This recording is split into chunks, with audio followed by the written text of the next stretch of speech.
Greetings, this is Baron Ambrosia, and right now I'm sitting outside the Malian Cultural Center with some brand new friends. And today we are celebrating, well, you guessed it, Malian heritage. So come with me for an adventure you won't soon forget. This center is for our community youth and to do the promotion of the Mali in America, show our culture to our children here. Not only Malian children, all the children from everywhere. We start with 10 kids, now we have almost 30 kids. It's been pretty great to watch the center grow over the last year. I know that it kind of started as an idea in someone's apartment, and to have the space now, to have this group coming together around sharing things like Malian food, Malian culture, learning about the arts, is really fantastic to see. So as somebody who's just getting her introduction into the Bronx community here, as the Malian community in the Bronx, I'm really happy to be a part of this.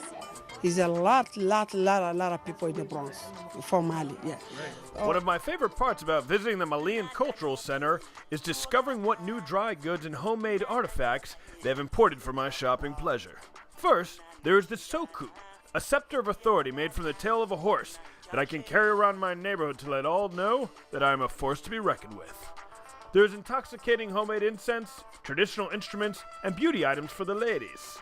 A beaded belt worn by a woman is known as dembajala. They're decorative beads that, usually women in Mali wear penta. It's like a wraparound skirt. And so therefore, usually, they will put this right underneath where their belt would go, but underneath, so that the sounds as they walk will make the sound. And so therefore, it has become an artistic medium. You see it in all colors. It glows in the dark. It's a very feminine jewel. While traditional wedding hairbreadths are called bembaturu. My favorite purchase of the day, however, is an ornate bunching of fragrant woods known as babin.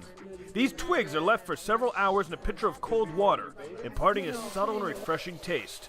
Upon sipping, one can imagine ancient nomads roaming the Sahara Desert, wetting their mouths with this crisp, refreshing tonic. A Malian art technique that gives earth tones a whole new meaning is bogalafini, a painting style that gains its color spectrum from different fermented muds and clays. But the highlight of the day for the Baron, of course, is the endless buffet of homemade Malian food.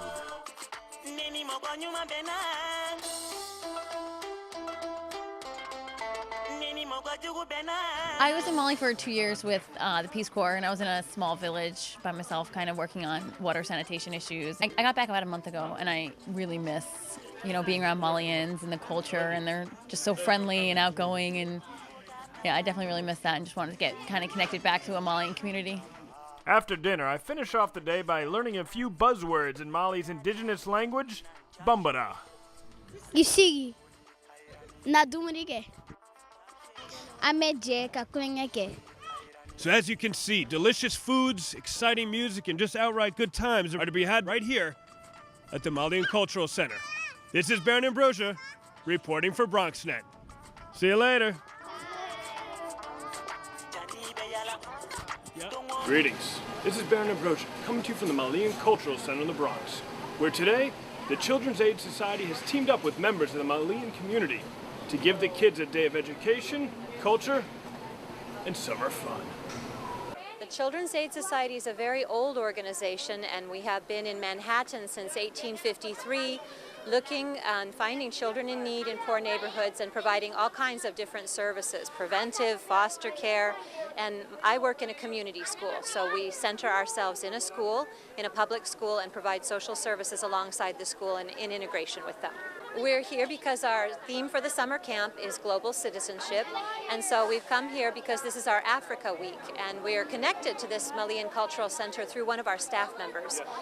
She's not with us this summer, she's actually in Mali visiting family, but we came here with her family and with her community to celebrate Africa during our Africa Week for our summer camp theme. It's a great thing happening in the Bronx. Big event is to teach children from America the great culture of Mali. So it's a kind of exchange between the two different cultures.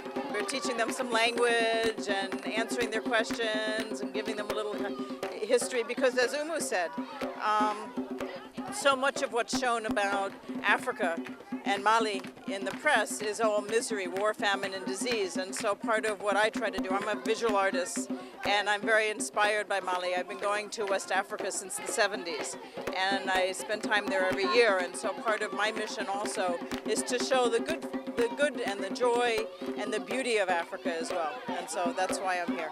The highlight of the day came with a very special visit from Malian singing legend Umu Sangare, who took a brief break from her world tour to show some love to the Bronx.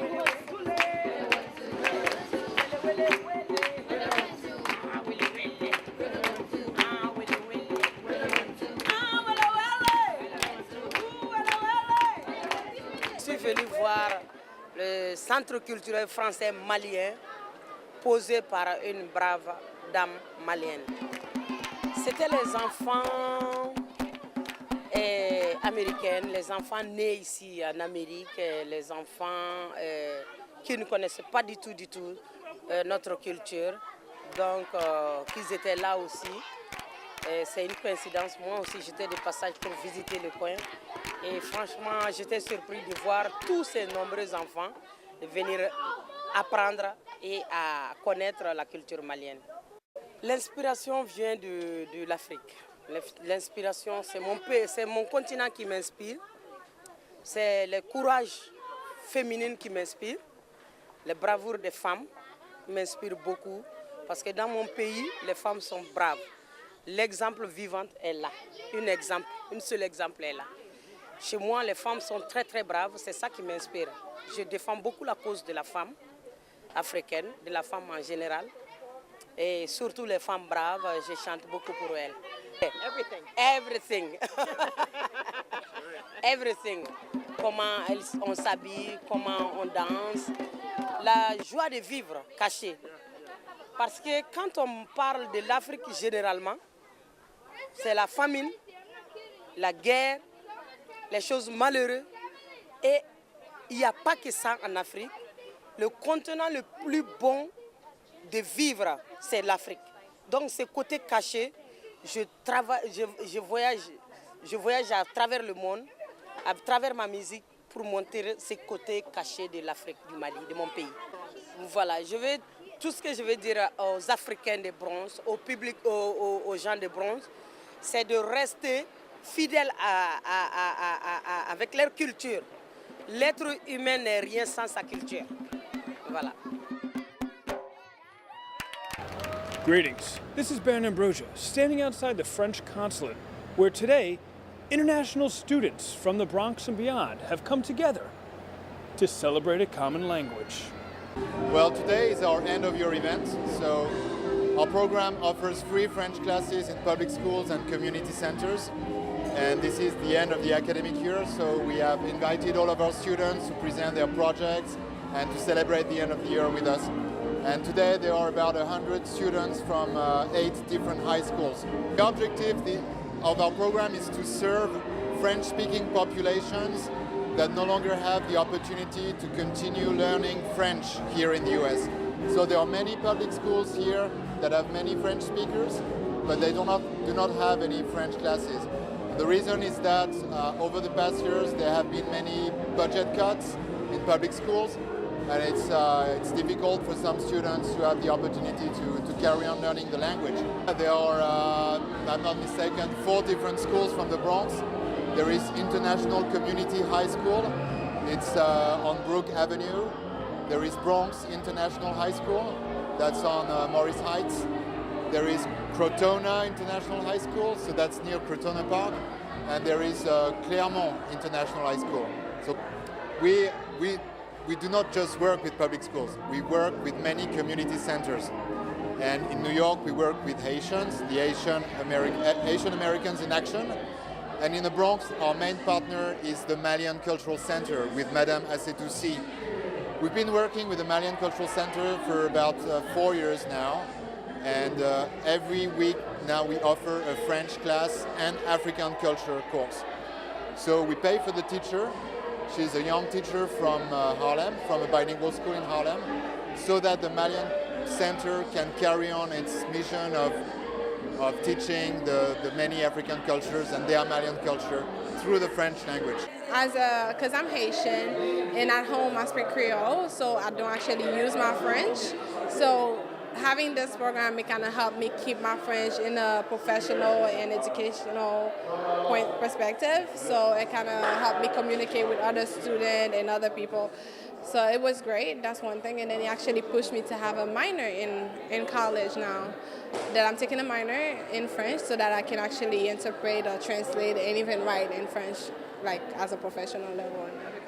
This is Baron Ambrosia, standing outside the UN, where members of the Malian community from the Bronx and beyond have gathered together to protest the civil unrest that has been taking place in the country over the past few weeks. There's two fights going on right now. So one is the rebels are trying to take over countries in the northern part of Mali, which includes Timbuktu and Kidal. And the other thing is that about 2 weeks ago, there was a coup on our president, and the military took him from power, and now they're trying to basically run Mali. Mali is the ancient civilization. Mali is the country of Timbuktu, of big civilization. We don't want nobody, no tourists. Al-Qaeda is there. Tuareg people come with the help of Al-Qaeda. They want to transform Mali to an Islamic country, to a tourist country, where they could bring all the drugs from Afghanistan through Mali, because it's going to be a lawless country. Mali was an example of democracy in the continent. We tried to bring democracy since the 13th century. So today, our democracy is at stake. The rebels are taking the north of the country, and they're trying, with the cooperation of Al-Qaeda, they're trying to bring Islamism into that country. And for this reason, we ask the help of all elected officials in New York, whoever is representing New York in the Congress, to do whatever is possible to bring an end to this terrible war in this country. We all are Muslim, but we don't want no extremists. We believe on diversity. We have a like country, and we want our country to stay as alike as it is. So that's the message here today. And also we want to call everybody for the community to understand Mali is a democracy country, and we believe on democracy. So we want to keep that democracy. We have to struggle until we get peace in our country. Mali need help.